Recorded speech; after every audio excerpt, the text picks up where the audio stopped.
Put it in black and white to supersize and grow your business. Sharon Hornellstrom here. Contracts, I get these every day for the most part. I have a lot of contracts. I do a lot of things in writing, which is what in black and white means. It means written or printed. And this idiom, this expression actually came out of the Civil War, beginning of the 19th century, when black Americans and white Americans and the disputes between them or not, whether there should be slavery or not, was mostly a white issue between whites and whites that disagreed on the topic. Both sides thought they were right? And that's what happens a lot of the times when we get in a duality situation.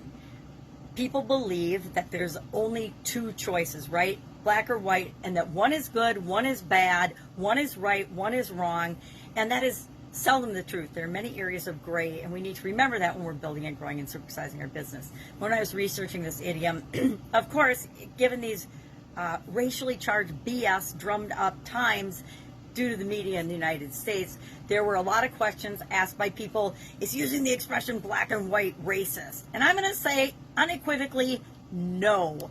Just because something is an idiom and expression doesn't make it racist. Just because people call something racist doesn't mean it's racist.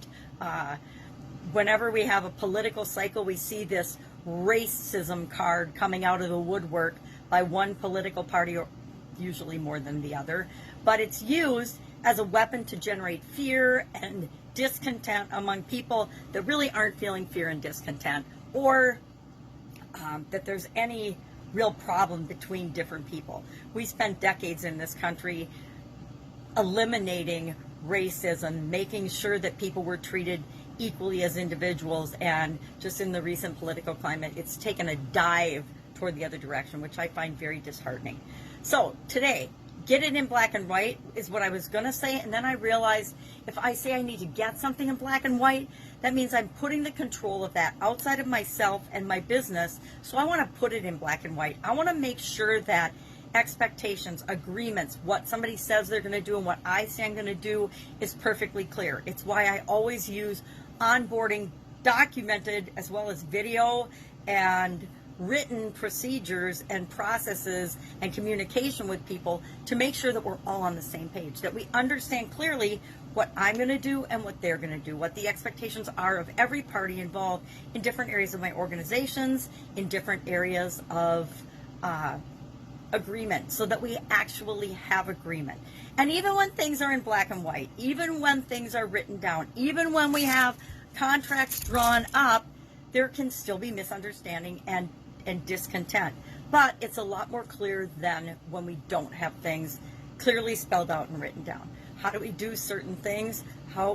What time do we do them in, etc. The more clear we can be, the more specific, the more it's communicated in various forms to people, the less likely we are to have disputes in our businesses. So curious, have you used this expression in black and white? I use it a lot because I want people to write things down, print them out, share information, and make sure that that information is as clear as possible. We do meetings with agendas. We take notes. We write things down. Everyone in my organizations and cultures keeps track of what they're doing and what's working and what's not, so that we can learn on our own and continually improve and grow our organization. So, share in the comments below your experience with this particular idiom or expression. Have you used it? Do you have strong feelings about it one way or another? I don't think we say in black and white nearly as often as we say, hey, get it in writing, or let's do this in writing. Let's, document this. And that's more often what we say than anything else. All right, have an awesome day. That's our communication-related idiom today to coincide with this year's annual challenge.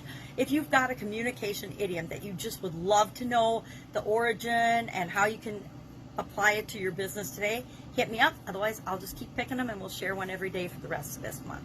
Have an awesome day, and I will, of course, be with you tomorrow.